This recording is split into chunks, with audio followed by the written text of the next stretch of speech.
Olá pessoal, bem-vindos ao canal. Meu nome é Benito Salomão, eu sou economista e o tema do vídeo de hoje é a elevação da taxa de juros na economia americana, né? O Fed, o Banco Central Americano, anunciou um aumento, né, da taxa de juros, da taxa básica de juros lá para o mês de março. Então fique comigo nesse vídeo, deixe o seu like, se inscreva no canal, ative o sininho das notificações, muito importante. Deixe seu comentário, deixe a sua pergunta, que nós estaremos respondendo perguntas, pelo menos uma vez por semana, nós estaremos respondendo as perguntas aqui do pessoal dos comentários.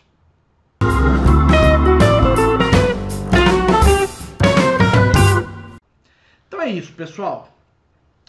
Notícia realmente que abalou os mercados financeiros na última semana, o comunicado do Fed de que um novo aperto da taxa de juros, um novo momento da política monetária americana estará começando, né, com um possível aperto monetário a partir do mês de março desse ano.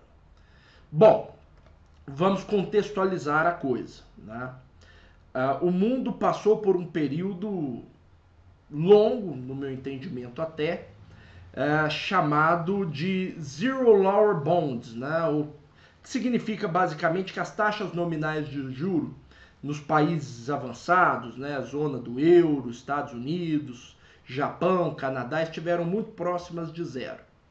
E isso tem implicações, né? Porque quando os bancos centrais eles abaixam a taxa de juros, eles mudam a arbitragem dos investidores entre aplicar, né, as suas sobras orçamentárias, a sua renda, em títulos de dívida pública ou privada, vis-à-vis moeda. Isso muda a alocação financeira dos investidores. Então o mundo passou ali, pós-crise subprime, passou por um momento de intensos estímulos monetários. As taxas de juros chegaram e ficaram por um longo período próximas de zero, nos Estados Unidos, na Europa, em boa parte desses países, e ao mesmo tempo, os bancos centrais imprimiam dinheiro, os bancos centrais faziam o que nós chamamos de quantitative easing, né? Então, grandes quantidades de dólares, de euros foram sendo despejados nas economias, a fim aí realmente de reativar as economias que precisavam ali retomar o crescimento, retomar o emprego. Então tudo isso aconteceu a partir ali de 2008 até a crise do coronavírus que nós ainda estamos vivendo, né? A crise do coronavírus ela exigiu novos esforços, né? Não só no fronte monetário, mas também no fronte fiscal. Você repare que o governo americano, o governo Biden, propôs e aprovou em grande medida esse pacote de estímulo, de reconstrução da infraestrutura, de investimento em ciência e tecnologia, comunicações, enfim, um pacote trilionário do governo americano que foi proposto.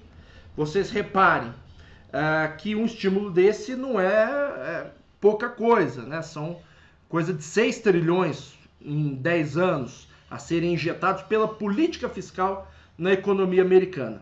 Então, lógico que isso, além de toda a desorganização nas cadeias de produção provocadas pela crise do coronavírus, lógico que estímulos monetários e fiscais dessa magnitude e por tanto tempo, eles vão repercutir na inflação, né? E isso começa a aparecer nos dados da economia americana, começa a aparecer em alguns lugares da Europa, começa a aparecer em vários países. Portanto, o Fed, que os bancos centrais são o guardião da estabilidade inflacionária no mundo inteiro, onde há bancos centrais, anunciou um aumento da taxa de juros, né? E aqui existem algumas questões a serem consideradas a respeito da literatura, né? Um banco central crível, quando ele anuncia apertos monetários, isso já traz, segundo vários artigos aí, Finn Kidland e Edward Prescott, em 1977, Barro e Gordon, 1983, quando um banco central ele tem reputação de manter a inflação dentro da meta, os agentes acabam aceitando que os movimentos do Banco Central serão, digamos, eficientes no sentido de controlar a inflação, e o arrefecimento dos preços já podem acontecer antes até do aperto. Isso é o que diz uma parte da literatura. Agora, existe uma outra parte da literatura que mostra realmente essa interação entre política monetária e fiscal. Então, mesmo que o Banco Central seja crível e anuncie apertos monetários que serão empreendidos nos próximos meses, o fato de você ter uma política fiscal muito expansionista, isso pode ser inflacionário.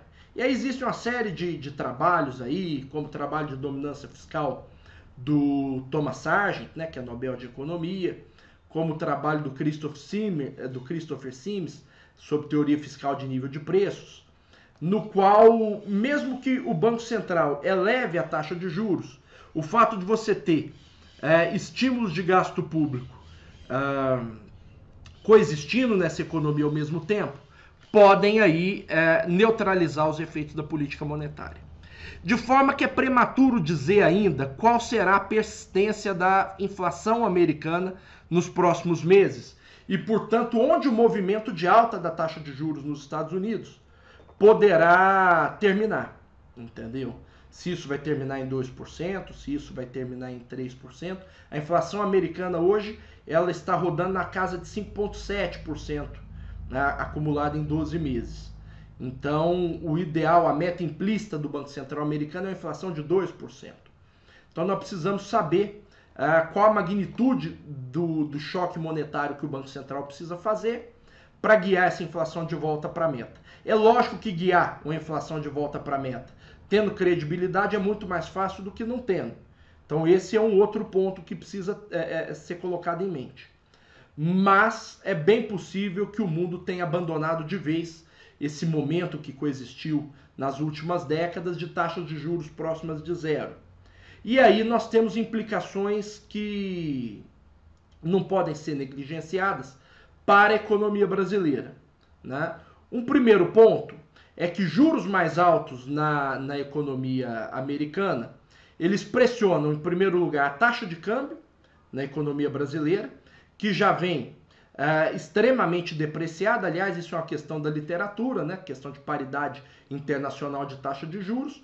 Quando a economia maior sobe a sua taxa de juros, um conjunto de economias menores elas são obrigadas a subir ainda mais, né, para compensar o seu prêmio de risco. Então a política monetária americana acaba sendo a política cambial do mundo inteiro. De forma que um primeiro sintoma que a nova política monetária americana pode repercutir no Brasil é uma depreciação ainda maior do câmbio. Mas isso nós ainda veremos, né? Isso nós ainda veremos. O câmbio no Brasil tem se comportado de forma extremamente volátil por causa de incertezas políticas, enfim, por causa de problemas ligados aí ao fronte da política. Esse é um primeiro ponto. O segundo ponto é a elevação da taxa de juros doméstica, o que de fato já começou a acontecer. A inflação em alguns países emergentes, ela apareceu antes do que nos países avançados. Isso impôs a necessidade de apertos monetários muito maiores, né? De forma que o Brasil fez uma contração monetária bastante aguda no último ano. A Selic saiu de 2% e veio para 9,25%. Se especula nesse ano, né, o Boletim Focus, ele prevê uma taxa Selic no Brasil de 11,75 em dezembro, mas é possível que essa taxa Selic brasileira ela fique acima dos 11,75. Primeiro, porque nós ainda não temos certeza se a nossa inflação será mais resiliente do que realmente nós vimos até aqui. Então a inflação mais resiliente, ela demanda contrações monetárias maior. Segundo, porque no Brasil nós temos problemas sérios acometendo a política fiscal, fim de regras fiscais, teto de gastos, lei de responsabilidade fiscal, todas sendo descumpridas nesse momento. E terceiro, por esse contexto externo. Banco Central americano subindo taxa de juros, isso imprime a necessidade de se subir ainda mais as taxas de juros no Brasil. Questões a serem vistas nos próximos meses. Vamos ficar de olho e estaremos sempre aqui discutindo essas questões macroeconômicas. Se você gostou do vídeo, convido que se inscreva no canal, compartilhe, deixe o seu comentário, deixe a sua pergunta, quer saber um pouco mais sobre isso, né? Vamos discutir sobre essas questões mais macroeconômicas e será sempre um prazer aqui estar discutindo essas questões com vocês. Então deixe seu like, se inscreva no canal e ative as notificações. Obrigado por hoje e até o nosso próximo vídeo.